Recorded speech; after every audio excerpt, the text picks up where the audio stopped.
10, 9, 8, 7, 6, 5, 4, 3, 2.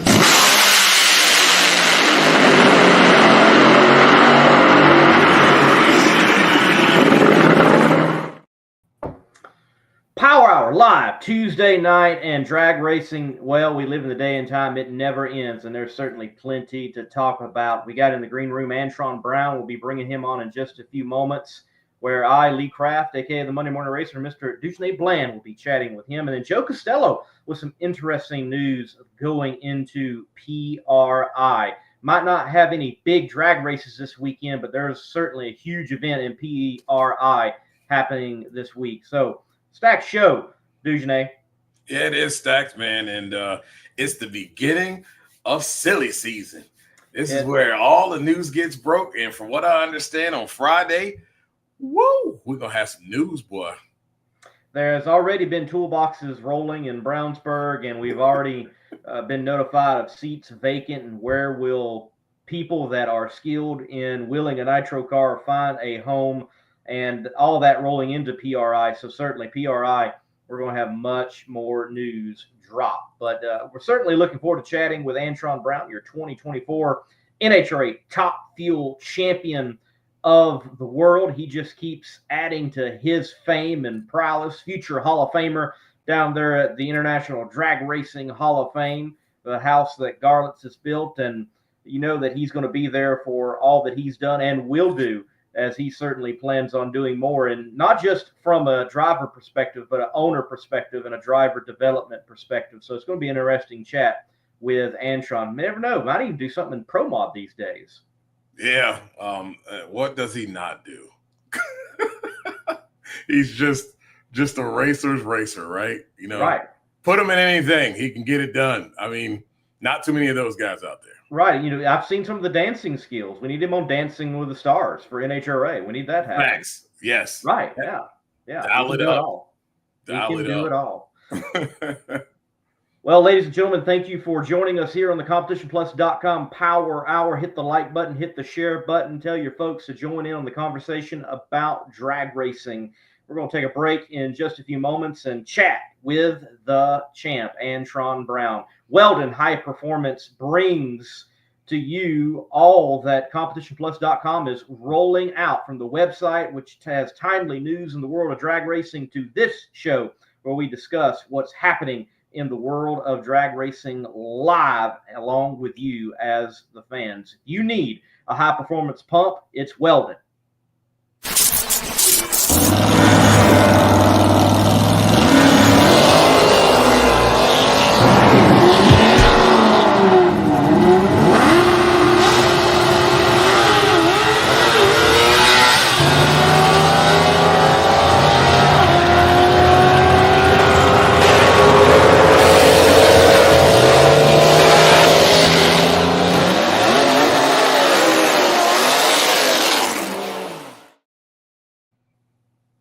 Antron Brown, welcome. Thanks for being on, man. Hey, I'm just sitting here, brother. Let me tell y'all something. I am talking at y'all from my Christmas party. You hear me? This video right here is with ABM. Look at everybody in the background. What's up, everybody? Merry Christmas. You see that? See that? Look. That's how we do it, man. This is the Christmas party. And we just sitting here doing what we do, man, and being grateful and thankful with everybody right now. For sure. Spectacular. Where are you holding it? Where's the Christmas cheer coming in at? We're in Brownsburg here at the at Boulder Creek right now, and we got some sponsors in town. Just got a little celebration with our sponsors and a few people on our team and everything else like that. So it's a really, really good time.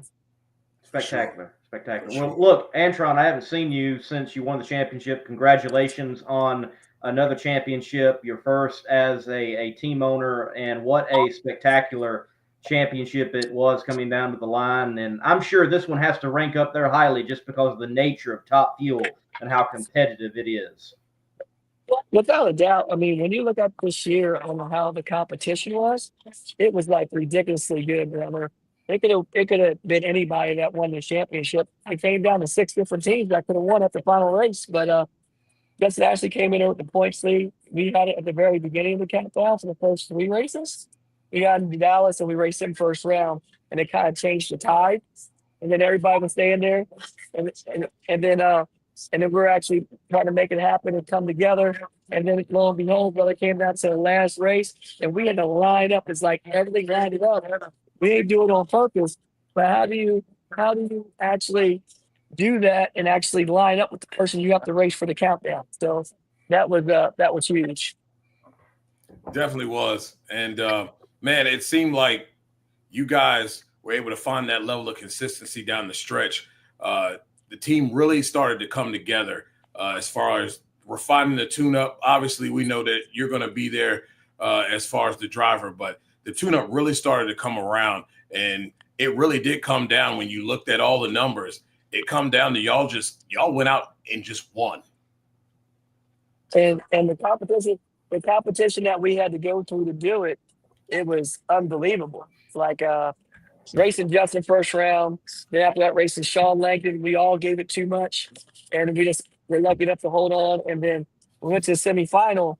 They gave us a car. I mean, we raced Brittany Force and BC, Brian Ferrati, and Mark, and all the macro boys gave us what we needed to get down the racetrack. Man, we went down there and put a good 69 on the board, and then we went to the final, ran a 68. We just kept on plugging, and we just did what we needed to do, and got the job done, man. It's like we had to go to work, and I never want to go racing with any other team, brother. So I get to race with the guys that we have together. Is we always race monumental matchups, but when we race, we always show up. And this year we came out as a victor. If it went either way for any team this year, and to come out on top, man, I'll tell you what, I couldn't be more prouder and happier of all the guys and our whole team and AB Motorsports and what they did. And I'm going to jump in here real quick before you go. 17 rounds in eliminations, ladies and gentlemen, that this team went through. 14-3 round win-loss record. This is only in the countdown. And 13 of those rounds, they had to go up against countdown drivers. Their average qualifying position was 9th. Pretty impressive. Yeah, well, you know what, though, dude? You have to work on that, man. That's the one thing I know that you're definitely setting out to work on, because if we try to run, well, we got to get in the show. If you get in the show, you can race. So the thing about it is you got to get in good to be able to take that chance to run the car. So for us, we're going to next year, that's what we're working on this offseason, going next season. We want to go in there, and our goal, we're setting it high. We want to be a top 3 qualifier. That's going to be our goal for next year, to go out there and shoot and hit for the fences. And when all the cars are out there, you got to shoot hard for that. And then we got to go out the race day and be able to scale it back and do what we need to do to get the job done, because you don't have to be the fastest car on the racetrack. You got to be the most consistent and get down the racetrack and run good enough. And you got to remember, we had a lot of races where the number 14 car, 16 car, 16 to number 1 was separated by 800s. So that means that's anybody's race. Yeah. Yeah, it is so competitive out there. When you stepped from being the champ in one of the most competitive areas in drag racing to another most competitive area of drag racing in the pro mod world. So from the 225 car last year to the pro mod ranks, what were the differences? What did you like about it? And I'm sure you can't wait to hop back in between the doors. Yeah, well, I'll tell you what, in pro mod, brother, we came there with a brand new car. And I tell you what, we thought we were going to get there early enough to get enough runs on it, but we only got 5 test laps to shake that thing down. And we were in the show all the way to the last qualifying session. And that last qualifying session, we got medieval where everybody was moving around. And I know Petty was up there turning screws, and he lit that thing up, brother. He goes, AB, this thing's going to run a low 60, so get ready. And it was on. It was on point. It went at 918, 60 foot. And then it got out there, and then it shook, and then it upset the car and spun a little bit, and then it came back and got hooked up, and we only went at 370, but that was because we spun and rattled tires like we did. And but lo and behold, we know what we got to do. We got to come back home.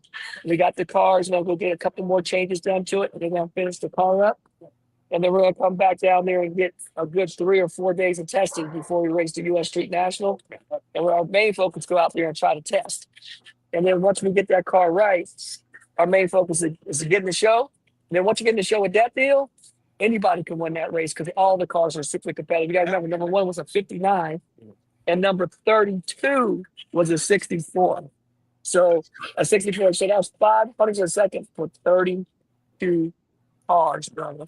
I was on the outside looking. I won a 67, and I was like number 40th or something, like 45. And I'm like, Crazy. but if we didn't hit our lick and ran a 61, 62, we'd have been no problem. That's what the car should have ran. She ran between 60 and 62. I tell you what, mark my words. We are coming back with the team, Virginia, Lexus. Manny gave us all the right equipment.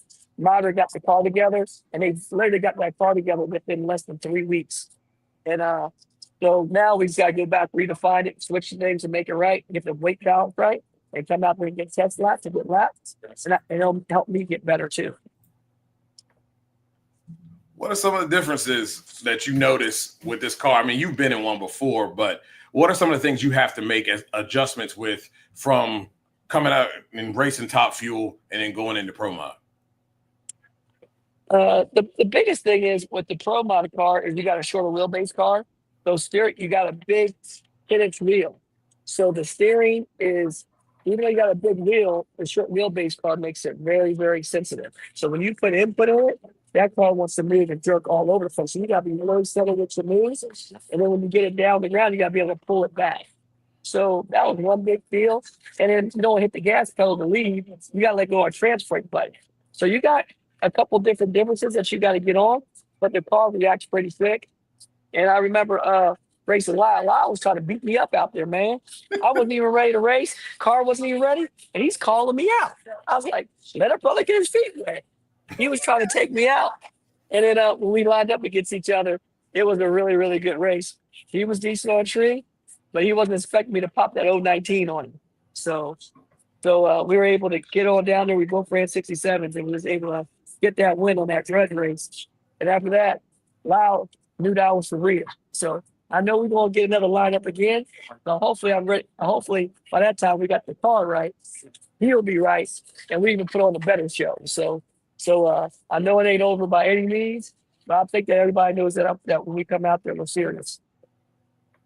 Lee, Lyle messed around and found out, and I'm using Right. Well, everybody down there for the kickoff of the Winter Series at the Snowbird Outlaw Nationals, they found out Kai Kelly, shocking the drag racing world, really shouldn't be a shock. He qualified for a PDRA race in Pro Boost earlier this year, certainly performed well. And it sounds like, Antron, you certainly want to showcase that what a top field champion and a motorcycle competitor can get done in between the doors.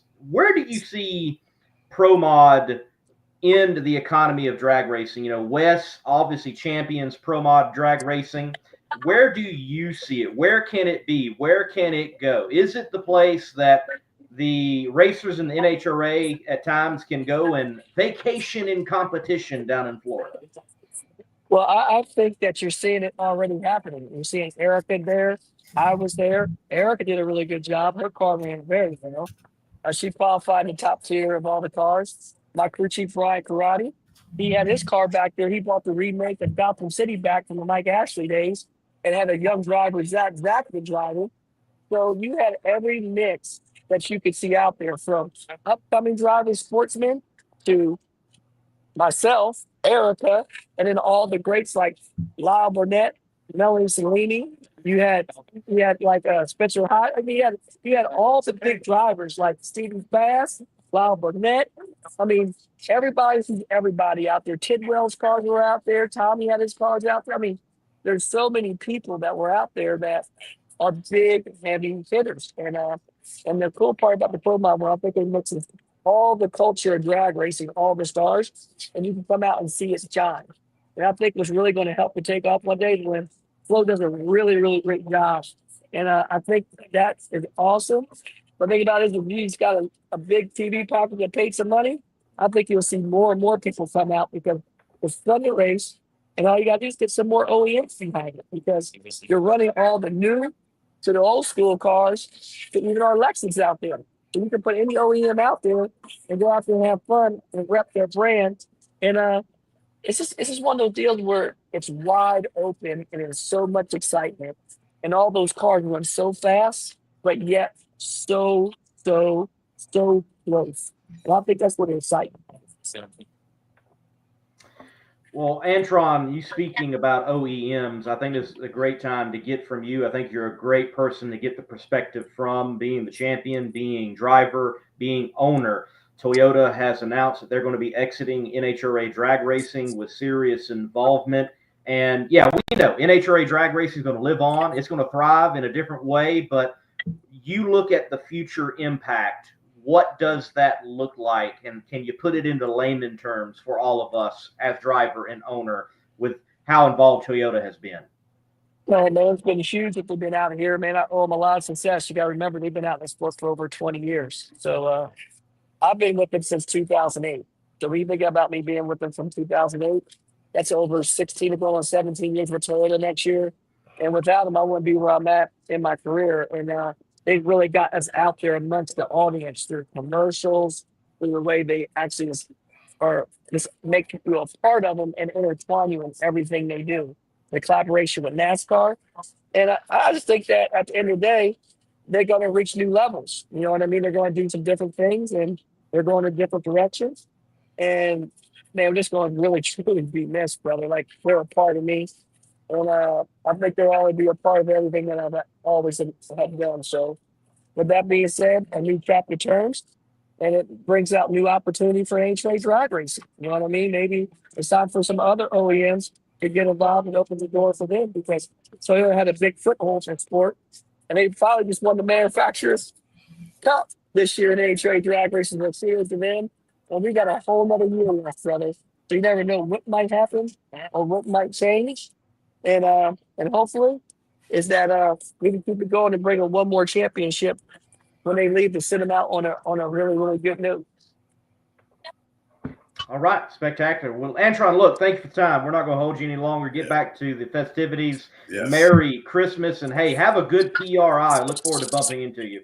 Yes, sir. All right, well, hope to get to see y'all both at PRI, and thank y'all so much for bringing everything in on the Power Hour about our sport of drag race. Really support and really love what you guys do for each and every one of us out here, man, because that's what it takes to move us to that next level. And here we come, baby. Here we come. Y'all have a good Christmas. Hey, what are you going to order? What's on the menu? Hey, man, on the menu, we had a little chicken. We had some smothered chicken. We had some filet, or you had salmon. You had 3 choices, brother. What you picking? I'm taking that steak, baby. Hey, you taking that steak? Hold Yes, up. sir. Hold up. We even got a little carrot cake. What you do? It's beautiful. Antron. Love it. All right. Love you guys. Thanks, brother. Antron Brown, NHRA 2024 Top Fuel Champion, and frankly, already living legend of the sport of drag racing, with all that he's accomplished and will accomplish and has done in the ways in which he has done it. So Merry Christmas to him, the team, and good to chat with him. And, you know, I think it was timely. You know, we had Antron set up to come on well before even him doing the pro mod this year. And, you know, we about 2 weeks out, and I really think it was timely to have him, even though it was a brief statement. Look, it's a huge impact on the sport, but it's going to continue on with Toyota exiting. I think one of the biggest elements to Toyota now leaving that is going to be missed, that somehow the NHRA has really got to step up in their media department, I think, and they do not need to rely on the OEMs in any way, shape, form, or fashion. They need to do it themselves some way, somehow, is you've got to get these people in front of audiences in other ways, like through commercials. Toyota was so good about that. You would see Alexis DeJoria, you would see Antron Brown, you would see a Ron Capps, you would see a Justin Ashley on commercials along with the stars of NASCAR and drifting and other sports in the motorsports world. Yeah, that's important. I've been saying that for so long, that you have to take the reins on that, and can't depend on others, because you just never know when things might change. But Toyota did do an excellent job with that. I really have a feeling, though, that, you know, maybe Ford comes back in a full force of a way. I think, geez, why is his name escaping me now? Come on, help me, Lee. I'm having a senior moment. We're talking about a Ford driver? Yes, funny car. Tasca. There you go. Thank you. I'm sorry. I'm having a senior moment, people. You're good. Bob Tasca carrying that torch very well. And I think they might make a comeback, but we never know, man. Like, there's so many other manufacturers out here. And again, import manufacturers that may see what Toyota has done and say, hey, man, since they're sliding out, hey, let's get in and get a piece of this pie. So NHRA is at an all-time high right now. I think it's at its best as it's ever been. And I think people are seeing the value in the product. So sure, they will be exiting in 2025, and thank them for all that they've done for the sport. But I think you don't have to worry. It will carry on. It always does. And like Antron said, someone will step up. It will be a new chapter and take this thing to the next level where we're trying to go. And I'm looking forward to it.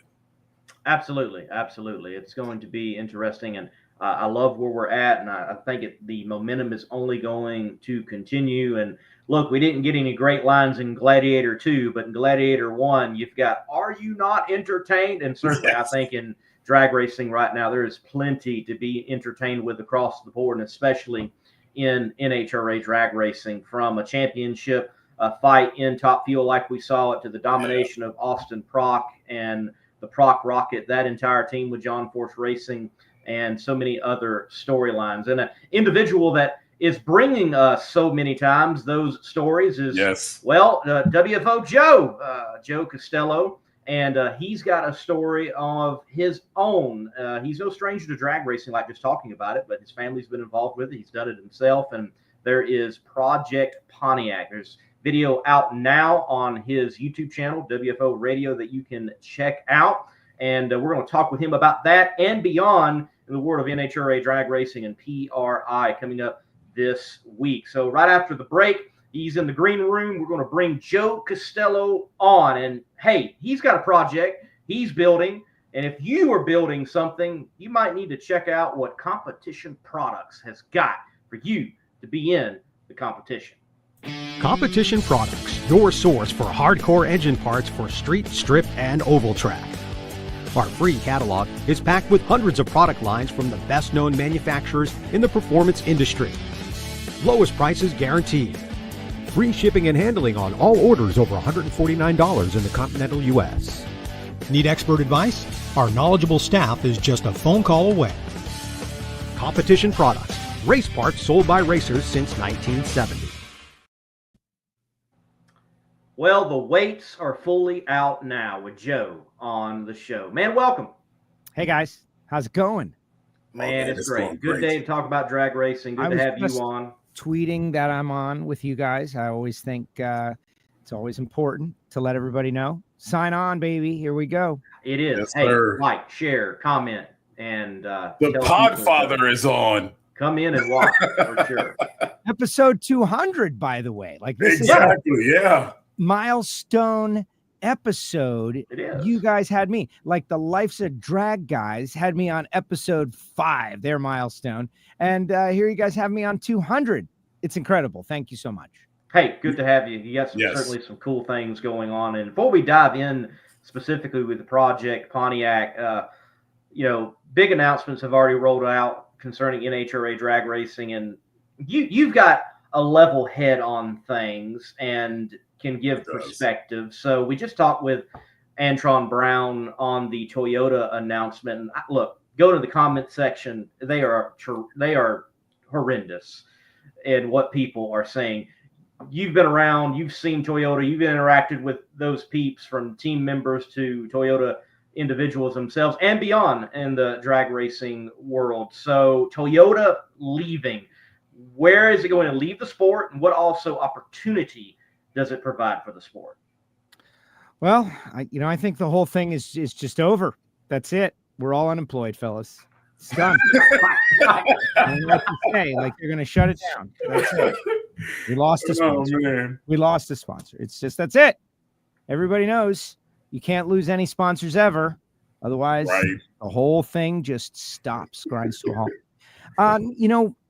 It is what it is.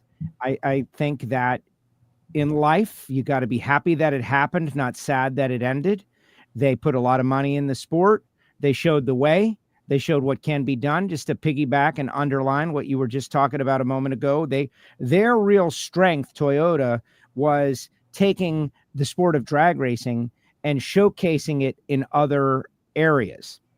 A Toyota commercial you might see during a football game featuring Antron Brown. That is where they did a great job. And hopefully, the sad thing is that they are one of the few of the marketing partners that take the drag racing product and showcase it elsewhere. But more has been happening. And with Mission Foods, they're doing more and people are doing more. And so someone will have to fill the void. It's a very interesting conversation about who will be next, but that can come in the future. I want to take the time to thank Toyota. They invested a lot of money in this sport, man. So much money in the sport of drag racing, not just with NHRA, but on the team side. So many teams, Antron, Caps. Do those guys go out on their own if they did not have the support of Toyota, at least in the initial, baby bird jump out of the nest moment? I don't know. And they did great things, and they should be commended. And Reinhardt said on WFO earlier today, who knows? Maybe they'll be back. They're going to Formula One in a couple of years. They're going to try to slug it out against Ferrari and McLaren and Mercedes and General Motors. And let's see how that goes. All right, we don't know. Drag racing will be here, and then there's the other side of it, which is how exciting. Like, who could fill the void? Do we need someone to fill the void? You got Dodge trying to get on their feet again. Dugenet, you mentioned Ford. Ford has said that the all-electric plan is turning out to not be a good plan. So maybe they want to flex a little muscle and get back in where the V8s are and that kind of stuff. That's my alarm to join you guys at the show.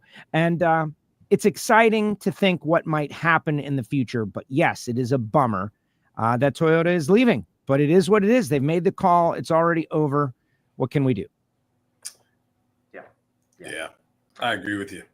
Well, we know this. Toyota may be leaving, but you're bringing Pontiac back. Look, give us the rundown. Give us the rundown. Project Pontiac. I love it.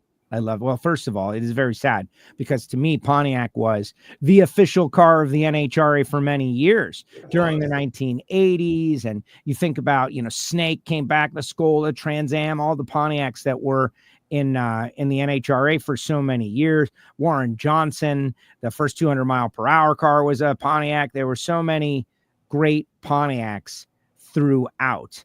And when that brand went away in 2007, 2008 during the restructuring, it was very sad for me as someone who's who loves it. I got a 98 Firebird.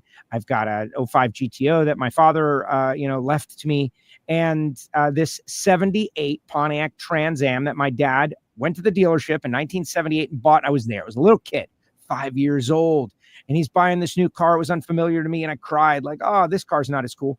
And I was totally wrong. It's an amazing machine, but it has been kind of sitting dormant for 20 years, trying to get it going again. It's a car that I bracket raced. I won a Super Pro Track Championship in the mid 90s. That tells you how old I am. It's crazy. And when I went to work and started to try to, find a career and make money in broadcasting, the bracket racing, the racing every weekend, that all fell by the wayside. The car fell into disrepair and we were never able to get it back. Tried to bring it out. Folks, if you have something you love, you've got to maintain it. You got to maintain it. You can't just put it away.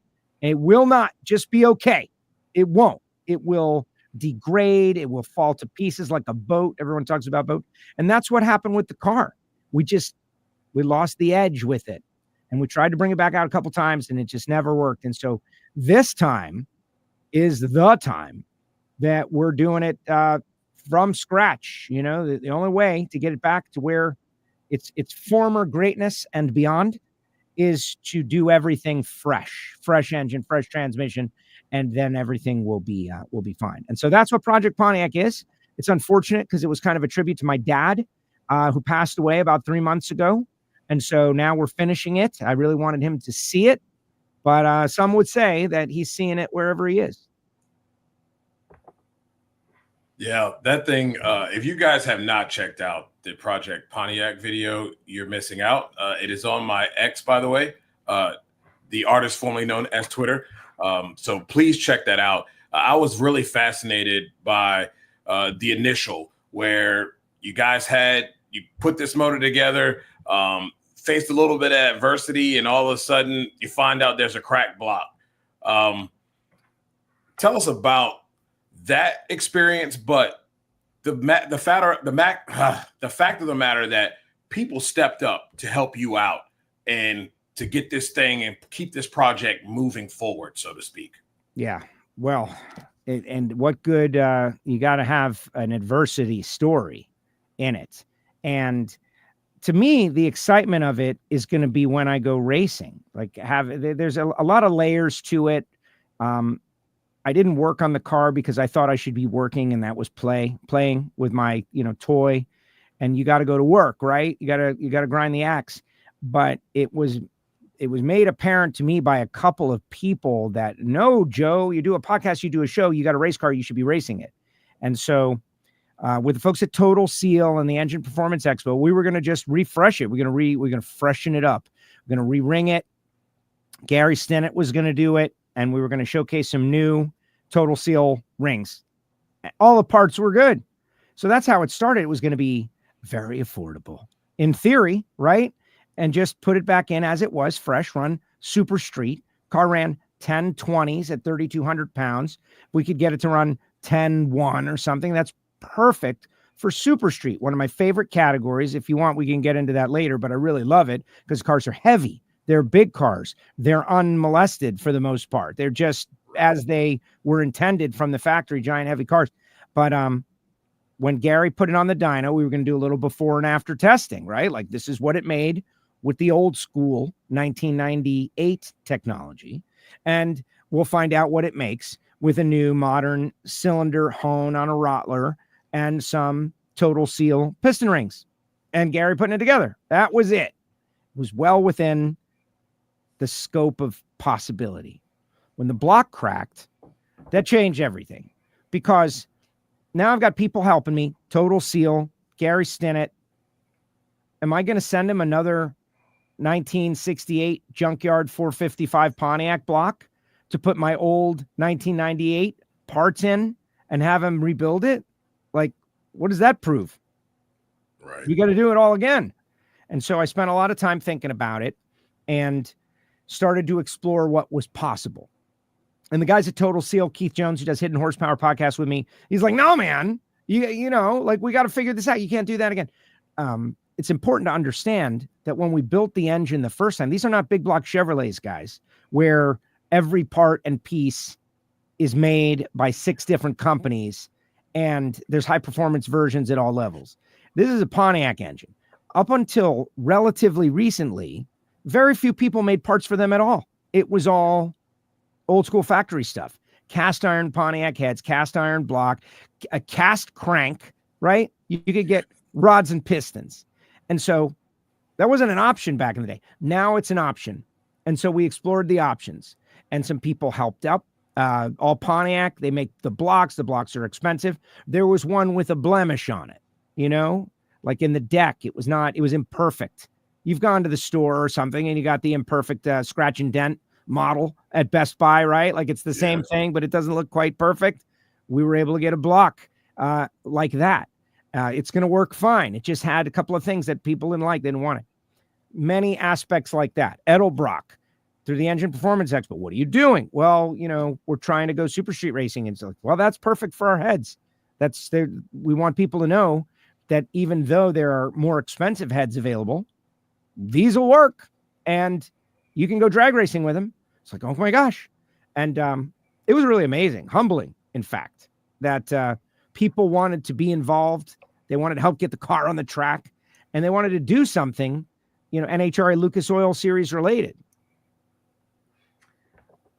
Very impressive, you know, in watching the video. I won't just give the round number and you can give the details on it, but 850 horsepower. But you were a very excited Joe Castello, and you should be at that number. That was impressive. Yes, that was impressive. Who knows? I don't know. Like, again, if it was a Chevrolet, like, it's about, here's what I've learned, guys. And, Gary Stennett is a 4-time Super Comp world champion. He builds engines for Top Sportsman and Top Dragster world champions, Comp Eliminator cars, stock and super stock engines. The guy's really knowledgeable engine builder in Emporia, Kansas. He developed Foggett. The guy's smart. He's innovating stuff, right? But in the end, it's math. How many CFM can your cylinder heads flow? That number times this number equals this number, and that's the maximum horsepower you can really make with the engine, which is just an air pump. It's like, oh my gosh, really? That's pretty much it. And so with the heads that we had and the work that we had and the things that we did, my goal personally was 750 horsepower. I wanted to make 750. That would have made me really happy. It would have been 150 more horsepower, for give or take, than I had previously. That would have put the car into the 9s, and it would have been great for running Super Street. But you know how it goes. People step up. John Gadosh Performance, former pro stock racer. You guys know John. John is a Pontiac expert. Like, right below the surface, he's a Pontiac guy. And he's like, has developed a CNC port for the Edelbrock head. He's like, Joe, send me the heads. I'll put them in the CNC machine. It's like, okay. And he said he made like 780, 790, 795, something like that with that head and that airflow. So from that point, we got it back to Kansas, and, Gary's looking at it. These engine guys, man, you don't have to, how it is. Nothing is perfect. Everybody can improve on everything. And Gary's looking at it. He's like, these heads are great, but if this and this, let me send it to my guy and see if he can find anything. And he found a little something. He found like 26 CFM Harry heads in Sioux City, Iowa, hand porting, doing the old school style. Yeah. 26 CFM. And in the end, that's what put us over 800. Gary's goal was always 800. He wanted to get the milestone. You know how it is. You don't want to get 780. You want to get 800, right? He was always shooting for 8. Once we made 8, it was a win. The car's going to be great. I don't know. Maybe we have too much engine for the chassis now. That could be a new problem. But, and then once we got up in those bigger numbers with it, if people enjoy the video, they'll see, then it just became icing on the cake. Like, I was stunned, really. I was stunned with the Edelbrock heads, single 4-barrel carburetor, for Project Pontiac to have done what it did. I'm impressed. I'm sure there's some Pontiac engine builder out there that says, that's nothing. I built junkyard parts that made 1,000 horsepower with a piece of cake. You know how it is with horsepower and engines and dyno test. You never know. But this guy is happy and excited to see it at the show. Yeah, you just said it. It's going to be at the PRI show. That's pretty awesome. It took me back. I'm a GTO guy, so nice. Which one? Definitely love Pontiac. A follow-up question, a comeback at you. Man, that was a good one. I don't know. Because they changed, man. They're the 64, they did. 65, 60. I like the oval one the best. Okay, 68, 69. You know what? It's funny, even 70. My dad's real love of his life car was a 68 Ram Air GTO with the Endura bumper. If you recall the Endura bumper, it was like you could scrape an inch of it off and it would still be the same color below, and it wasn't even painted. The first non-chrome bumpers on anything. And that's what made him a Pontiac guy. He had a 66 GTO prior to that, but the 68 Ram Air really locked him into Pontiac. And then when I came around with this 78 Trans Am, that's it. It's been all Pontiac until my current street car. But the GTOs are amazing. They are. I love them. I like the new ones too, though. The newest, the last ever built ones. I love those too. Yeah. 05, 06, 04, 05, 06. Holden Monaro. It was an effort. I like it. Fast car, fast. It's fast. I got one over here. It's great. We may be selling it soon, but didn't have the bold styling that people it didn't. Wanted. Right. Yeah. Got to be bold, guys. You got to go big. Yes. Don't wimp out on the styling. Do something extreme. And I think that's what Dodge did with the Challenger, and look how successful Yes. it was. Yeah. Yes. Yeah, if you're going to bring a throwback to the modern day, it's got to have that edge. It's got to be Bronco and not Blazer. Yeah, You know. Yes. I agree. Yeah. Yes. But I Oh, think the man. GTO, it had independent rear suspension. It was a car that was used in V8 supercars. It had the LS2, 400 horsepower, naturally aspirated, extremely fun to drive. The one I have, 05 Can-Am cold air intake and a tune. It is run, 1280. So fun little car. Yeah. The styling, I think they learned that lesson you just said, Racer. They like that you got to go big. And then when they brought the Camaro a couple of years later, they didn't make the same mistake. Yeah. Right. Yeah. They had that No. edge with it. They had the edge. So, Joe, look, bottom line, Bill when do we see this thing on the track? So this is funny because this is the WFO. We've been doing this podcast for, a long time, since like 2009. This is like the legit build project, right? Like the old school TV shows where it's a deadline and it's got to get out the door and we got to make the show and we got to do this and we got to do that. It's been like that. And I'm generally against that. I like to have things done in advance of the deadline. Speed World Dragway, Orlando, Florida, NHRA Southeastern Division, the first race of the 25 season is February 21st and 22nd. In theory, we got to make that date. That's it. And the way the Southeastern Division and the NHRA has scheduled their start of the season, 1 week later is the Baby Gators. The way I have positioned Project Pontiac, my dad and I went to 40 consecutive Gator Nationals between 1980 and 2020.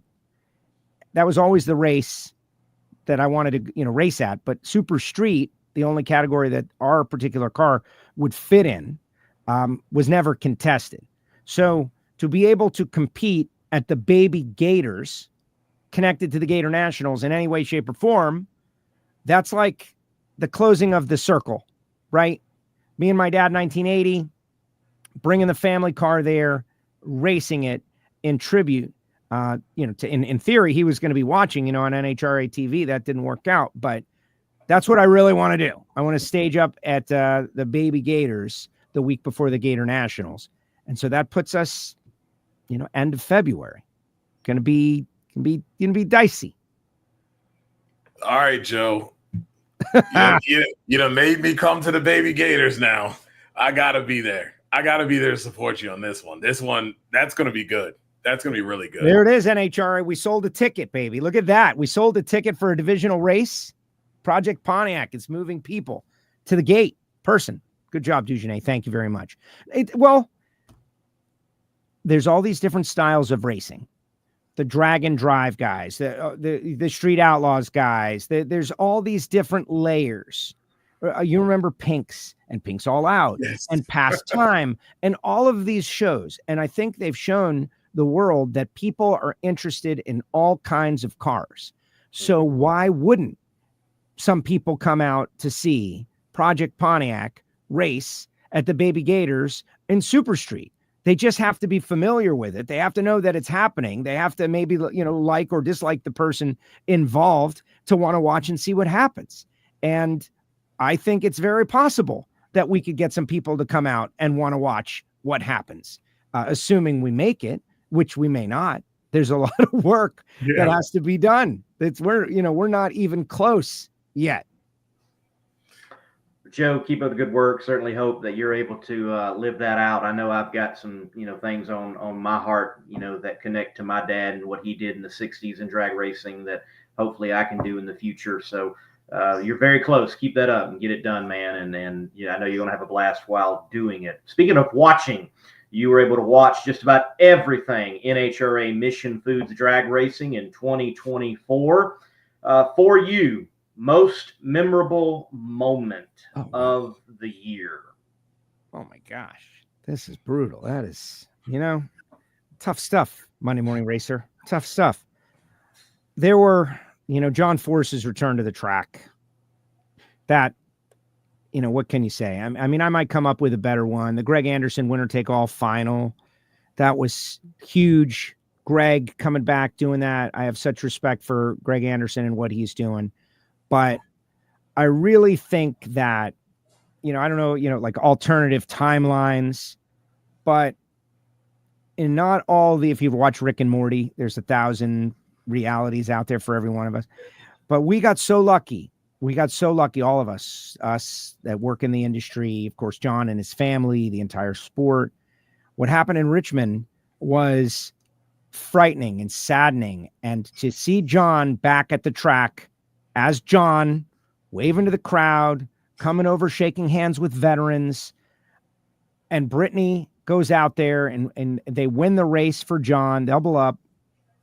That was an amazing, amazing moment. And I'll remember it forever.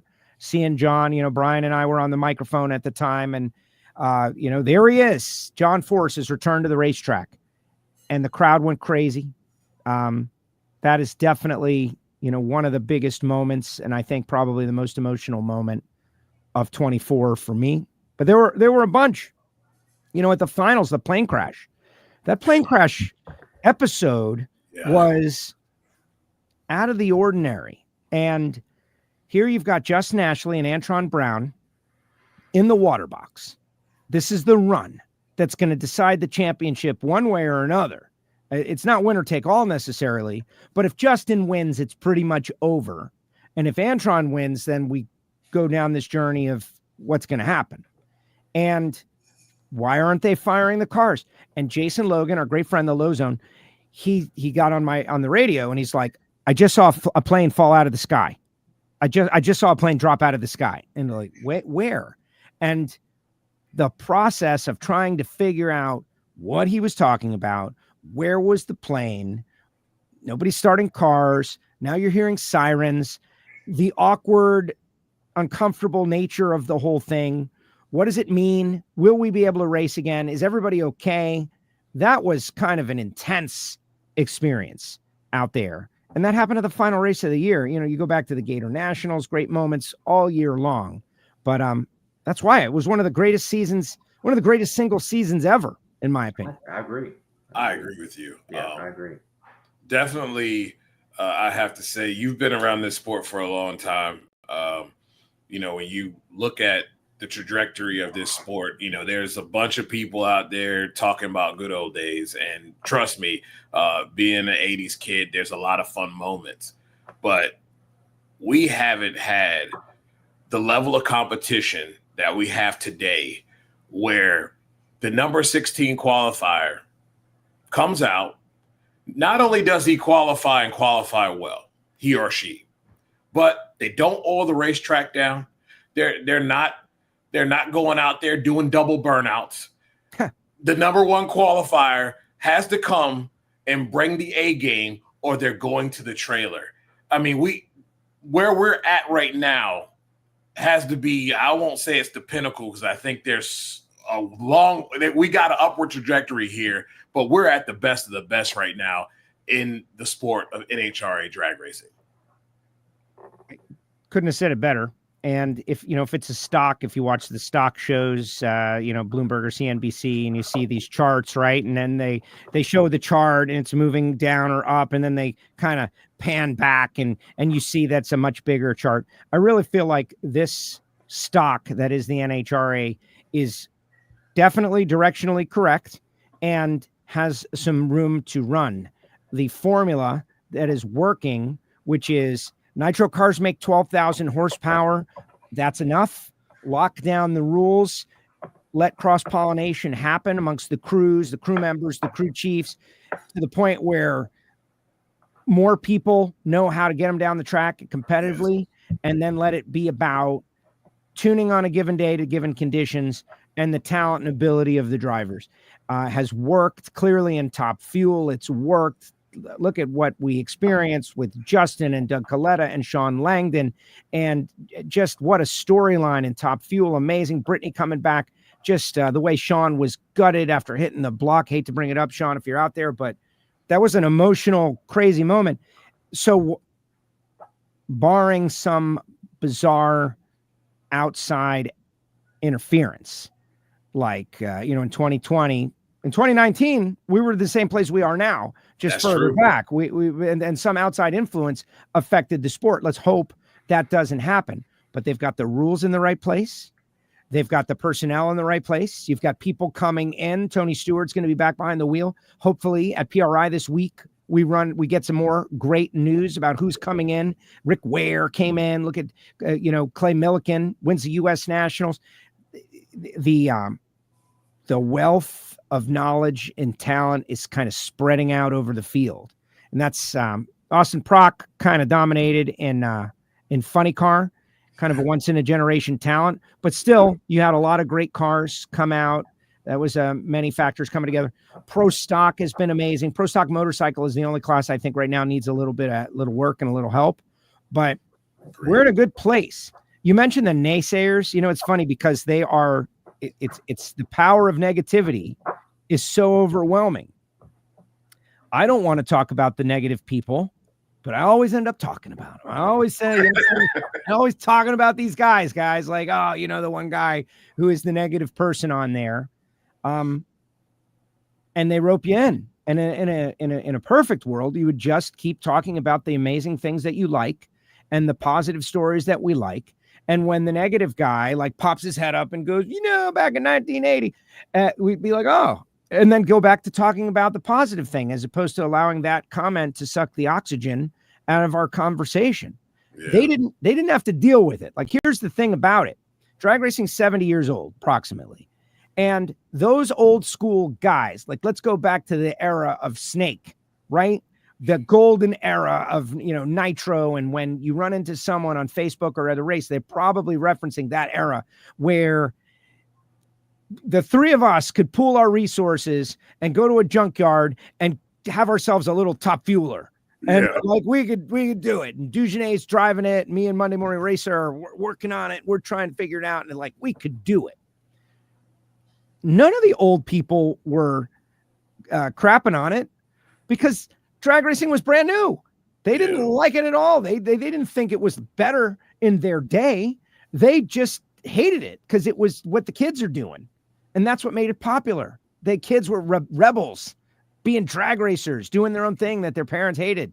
And now you've got this generation of, older folks, and great respect to them. They were young. They lived it. It was great to them, but that was close to their heart. That was their youth. That's right. What they loved, was being young and doing something new and appreciating it. The kids that are Bobby Bodie right now is having this incredible experience, and he's loving it. And when he's 50 or 70, he's probably going to look back at when he was 20, driving a Nitro funny car and say, that was the greatest time of drag racing. And you just got to have, I think, the perspective to understand that generational difference. And when someone says something like that, be like, I get it. But 8 drivers in Top Fuel could win the world championship on the final day. A funny car went 341 miles an hour. Pro stock, never been closer. It was crazy. So, you got to like give them a hug, love them a little bit, and hopefully continue to talk about the positive. Right.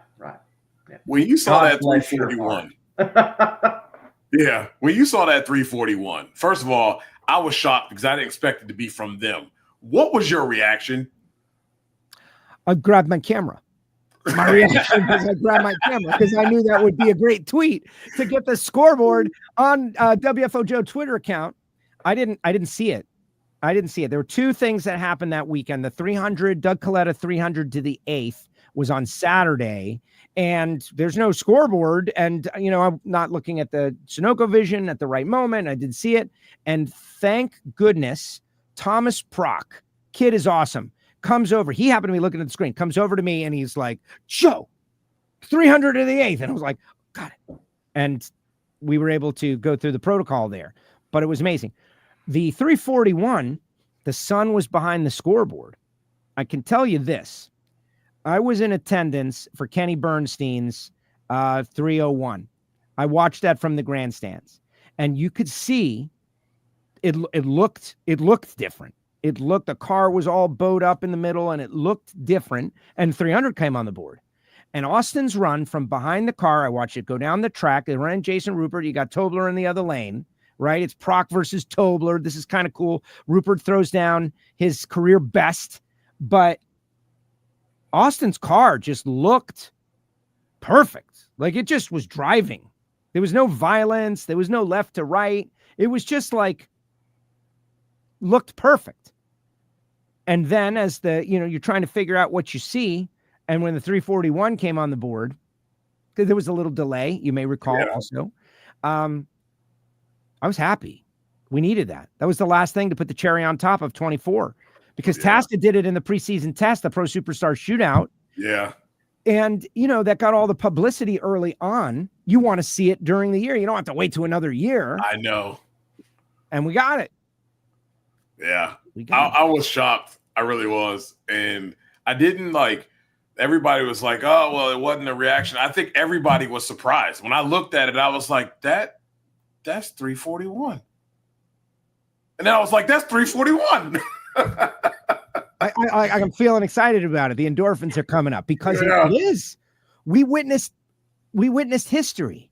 We witnessed it together. We witnessed the fastest run in the history of drag racing, and also in competition, in eliminations at the finals.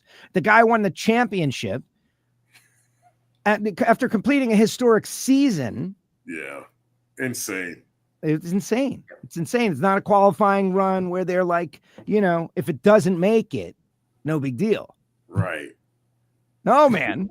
En route to a final round. And then they lose to Jack Beckman, which depends on how you want to look at it, but that's kind of like, I don't know, poetic in a way. It was. Mm-hmm. It really was. Yeah, it was such a great year. There's so many great things that happened. And that like the Toyota story got a lot of headlines, right? Yeah. The Toyota story. But it shouldn't erase all the greatness that we all experienced. Yeah. Right. We definitely got to write the story. You got to write the story. But it's not the death of drag racing by any means. Certainly not NHRA. No, it happens. No, yeah, it fascinates me. People, whether it's what happens when Don Schumacher's gone. Well, may he rest in peace. But we know now, drag racing continues. And what happens if John Force is not in the picture? And we're already kind of seen that he's there, but he hasn't been in a car. The sport moves on. The only thing that has stopped motorsports was something called World War II. Yeah. That was it. Yeah. Until we have something that level, motorsports in general will continue. One way or another. Right. And look at what Antron and Ron Capps have done. More owners, more people coming in, guys taking flyers, building teams. And Travis Shoemake, what he did. Yeah. That's insanity, right? Travis just takes a total, and Sean Reed too. They saw the Justin Ashley plan really, in many ways, change the game. Like, we're going to build it and we're going to do it and we're going to figure it out along the way and show them how good we can be. And the rest will settle itself. And it did. And look, Sean Reed, same deal. Going out there, losing tough, close races, finally broke his way through, got a nice little sponsor with the Jesse folks out there, Jesse Converters and the Latino family, Matt Latino, by the way, pro stock racer. How cool is that? Yeah. No one is going to give you money for some dream you've got. Like, oh yeah. And then so once the money is in my account, then we're going to go get a top fuel dragster and we're going to learn how to make it go down the racetrack. Like, nobody wants to do that. They don't want to help you figure out how to make the car go. They want to see that the car goes and that you're winning races and you're competing, and then maybe they'll give you some money. And that's amazing. And Travis lets Gary Pritchett drive the car. Right. Gary drives the car, beats Steve Torrance. Like, what a great moment. Sorry, Steve. Insane. Sorry, Steve. But really, if you're a fan of Gary Pritchett, which I am, guy who clearly has, if NHRA is somehow able to get a big television contract in the future at any point, and there's a lot more money in the sport, why isn't Gary Pritchett one of the racers that is out there on a regular basis? He knows everything about the car. He's a wizard with the clutch. He's been doing it since he was, a young man. And in his one opportunity, he dispatched a 4-time world champ that he worked for all those years, and with a great reaction time. Yeah.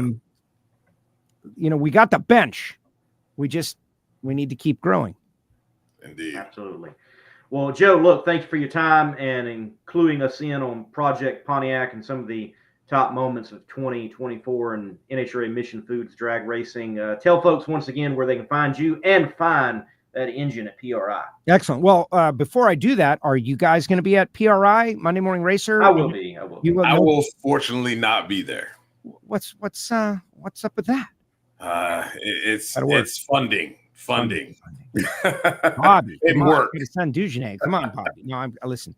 So the video is posted on the WFO Radio TV. That's the title of it. WFO Radio TV YouTube channel. You can go to any of my feeds, WFO Radio, WFO Joe, and the link is posted there, our Facebook page and Facebook group and all of those things. The audio only WFO podcast listeners, they got to go seek it out. But it's a nice 7-minute video done by a young videographer named Braylon Rooker, who is extremely talented, and he works with Palmer and works with Spider-Man McBride, and he's all into nitro, but he's 18 years old, super talented. He came out, shot it, edited it, amazing. I'm very excited, and it's going to be in the Foggett booth, 2312. Go by, see Gary Stinnett. You'll see the engine. It's beautiful. It makes a lot of power, guys, but I'm maybe more impressed by the aesthetics of the car, of the engine. It's this classic Pontiac engine with this modern twist. The valve covers are something special. Yeah, there's been a lot of effort put in to this engine to make it amazing. And I am lucky that I mentioned, Gary was like, hey, it could be done for PRI. I was like, you want to put it in the booth? And he's like, oh my God, what a great idea. And that tipped off another layer of like insanity with polished, things and stainless steel stuff. It's really amazing. So if you could watch the video, I would love for it to get as many views as is possible, to thank the people who helped me. If you want to drop a comment, that would be great. I really appreciate it. But honestly, it's the first video. This is the first video. The next one is going to be us working on the car. The next one is us going to be going to the track. And then I let the NHRA superstars destroy me and humble me in front of the public. Think of how exciting that will be. So thank you. And Monday Morning Racer, please come by Friday between 4 and 5. That's when a lot of the principals, that people who helped, are going to be coming by to kind of just, not for the whole hour, but at some point during that hour. If you could pass by, I would love for you to come by and see it and just take a photo with you there. I'm really proud. I've got something in PRI, guys. That's crazy. Like, why is that happening? Awesome. It makes no sense to me. Very cool, Joe. Very cool. Look, thank you for the time, and we'll see you at PRI. And, well, drag racing never stops now. Any predictions? Any predictions for the biggest news in the history of drag racing this year? Man, we had Glenn Cromwell on about a month ago. I watched that. I watched that episode live. I watched that one. Like, this guy's got Glenn. Let's see. And I was very intrigued by him alluding to some type of package to take NHRA drag racing to more places. So whatever that is, I think that's the big one, honestly. Me too. Yeah, I'm with you on that one. I would love that. Well, the sport is born on match racing. Right. Yeah. And how many people do you know in the universe that haven't seen a nitro car and could never see a nitro car? Like, it's just, no one is going to drive 6 hours to see something they've never seen before for the first time on someone's opinion to do it. Right. And if we could get some nitro cars and some other areas of the country and showcase them, and then people go, oh my gosh, what would it be like to see 20 of these things racing each other as opposed to a couple of match races? I think that would be tremendous. And I hope that that's part of the news as well. Yeah. It could be cool. I love it. Good call on that. All right, Joe, take care, man. See you there. Later, guys. Thank you, everyone. Later. Appreciate it. You're welcome. Oh, I want to tell you guys too, you can also watch that video on the Not Bland Show page. I put it there as well. And each and every video that he will put out, I will put it over there as well, so you guys can catch it. And for all of you that are watching right now, in the comment section, wherever you are watching from, you've got the link. Stay with us, but definitely when the show closes, hit the link, go watch the show, give Joe a thumbs up on the video, and subscribe to his channel. I know that YouTubers say it all the time, thumbs up, subscribe, hit the bell, and you get tired of hearing that. But look, it helps tremendously when people like a video, they subscribe to your channel, and they leave a comment. It trips the algorithm, and that's what we're all living and dying by as content creators, the almighty algorithm, as it seems. Well, someone breaking the internet, Dujanay, before we get off, we definitely got to take the time to talk about it. Congratulations to Kai Kelly winning the Snowbird Outlaw Nationals down there at Bradenton Motorsports Park, kicking off the Drag Illustrated Winter Series. And wow, did it in a way that I don't think anyone quite expected for him to win it all. I don't think people counted him out, and you should not have counted him out, because if you saw him qualify for Pro Boost at the Northern Nationals at US 131 Motorsports Park with that car, you're like, hey, this car can compete, and not just in the Outlaw no prep trim. It can do it on a prepped track as well. So, but yeah, for him to do it with that type of car amongst all those other types of cars. Yes. Tremendous win. It was. It was just, he just body shotted him to death until he got to the final round and then hit him on the chin and knocked him out. That was just, I love every minute of it, especially in the type of car that he wanted in. So, yeah, kudos to him to come out and there's a lot of heavy hitters out there too, man. So you got to be on your game. I mean, loaded. So to have to come out there. The final round with Ken Cortuccio, I believe I'm saying it right. I don't remember which one, but he won one of those winter races last year. Might even been the Snowbirds for all that I can remember. But he knows how to win big races. You had champions of other series in that field. You had former winners of the Snowbirds, such as Melanie Salemi. So that field was stacked. Loaded. I mean, loaded. And to win it it's impressive. He's going to hold his head up high for a while. He's got some bragging rights for a little bit until the next one. But man, what a heck of a job. And I love to see that. I do. I do too. I hope now, like, folks, you can bring something beyond a 1969 Camaro or a modern Camaro. Like he went with the year nobody runs. He's got like an IROC out there, running. My favorite though. That's my favorite. Right. Year. No, it's a great car. And no like significant aerodynamic modifications. It's not stretched and squatted, and it looks like it should. And steel roof and quarters. I mean, granted, there's not a lot of steel. I mean, but it is there. And getting it done kind of, well, if I may say, old pro stock way. I mean, old pro mod way. It's very cool. Yeah, very cool.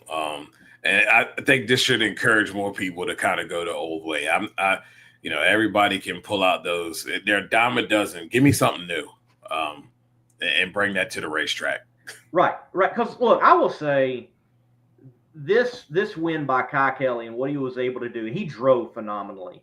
So, and his tuner's name is slipping my mind at the moment. Someone he knows how to get it done, tune phenomenally, and they win with that car, and they get this win. And it's a win that excites me. Look, I grew up on Pro Mod here in the Southeast, but Pro Mod to me at the NHRA level today, and even in the PDRA, as fast and as quick as it is, it doesn't excite me as it used to as a kid, because it's just, no pun intended, Mr. Bland, but it's bland because it's all It's all Camaros. Right. There ain't no pizzazz, no nothing. See that one car or those two cars that just got a little bit of difference, and you're pulling for them. Sometimes they perform well, sometimes they don't, like the Craig Sullivans out there, Yeah. But I can go to Montgomery International Dragway and see some Outlaw Pro Mods run, and yeah, they're slower. They're not going to qualify for PDRA Pro Boost or Pro Nitrous, but they're cool. Yeah, and I have a whole lot more fun time watching them. Right. There's Cadillacs out there. There's old Chevy bodies, like old Ford bodies. That's what I like to see. Right. And it's the one thing that I really think, Wes Buck is championing Pro Mod to the point where it might even be hyperbole to some extent. But I really feel if that class can get diversification back into it with body lines, then you're going to see it take off once again, and you're going to see it have people gravitate to it once again. Yeah. Because, a car going really fast that shouldn't be going really fast is just cool. Yep. I really think bringing a little style is what attracts the eye. And it really, that's what's going to draw the younger generation. I mean, having the same looking cars going out there fast can't sell it all the time, especially in this class with door slammers. You know what I mean? You bring a little difference out there. And we've seen these cars. I mean, I've seen several IROCs go fast and do very well. So it's not like it can't be done. It's time to bring that back. And I think that will, along with guys like Wes championing for that class, adding that back into it is going to really push it over the edge where it needs to be. Right. Let's take Andrew's question. Andrew chiming in. What's your thoughts on doing all that qualifying just to do a chip draw? Well, one, you got to have a way to set the field. And you set the field by those times, and then, you chip draw. That creates your pairings. One, if the competitors are okay with it, I'm fine with it. It doesn't bother me that you have a situation of, the number 1 qualifier doesn't match up to the number 32 qualifier in that case, ladder-wise, and, he's losing out on a disadvantage. That field was so tight that I don't think 1 to 32, it's not that big of a disadvantage, or advantage to number 1. And as long as the competitors are okay with it, I'm fine with it. It doesn't bother me. It adds a little bit of a wrinkle. I do feel like at this point right now, it's the rage and it's in vogue, and like everybody's like, let's do a chip draw. And like, it's not really my thing, but it doesn't bother me. Something I experienced this year, Dugenet, with Funny Car Chaos and Nitro Chaos, it was announced at the banquet earlier this year that we were going to run a sportsman ladder.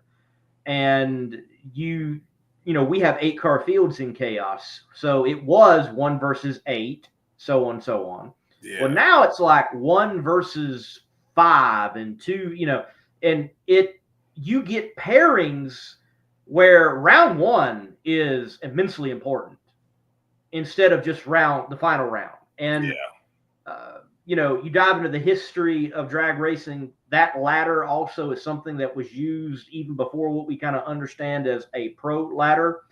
So I would like to see one of these events do the sportsman ladder and make it where number 1 qualifier is going up against, in a 32 car field. I don't know, I guess be like number 8 or something. You're really creating some tight pairings in round 1. I think that would be fascinating to see. But look, if the competitors are okay with it, I'm cool. If it adds some drama on flow, even if they covered it, I don't know if they did or not. My biggest thing about chip draw too, Dugenet, is you need people to play with it. If they're not playing with it, what I mean by that, they're not leaning into it in the sense of letting their caricature come out. Yeah. There's no point. It's like the All-Star race for NHRA and the Top Fuel Funny Car. You guys have done this long enough, man. I don't know. Go talk to somebody in the WWE. Get yourself a promo. Like, I lean into it. This nice guy, nice girl stuff. There's money on the line. Dang it! Like, I ain't interested in playing nice in an all-star race. I want to win, and I want the money. Like, we need more of that. And I agree with the chip draw. That's what that's all about. That's, it takes you back to like the old grudge racing. And, let's give me some attitude. Give me some, talk some trash. That's what I want to hear. You know what would be fun though? Especially when you got like a 32 car field, that lottery ball thing where it's all the balls are floating around. All you actually 1 see through it. 32. Okay. And then, but the air one, and then they hit that button and the ball just goes, and then you just hit the other one, and that's how you pick. That's how you pick your first round, and that's how you go through round. I like that. The first round lottery here at Bradenton Motorsports Park. First ball up, your competitor. Yeah, no, I can see it now. Yeah, that'd be great. That'd be its own episode. I like that. Why not? Why not? Because I mean, I'm okay with the chip. Yeah, I'm okay with the chip draw too, but I think too many people are doing the chip draw now. It's like it's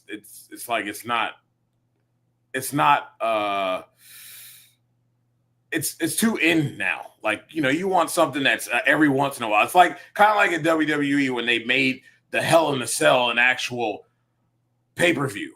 Like, that's not what it was intended for.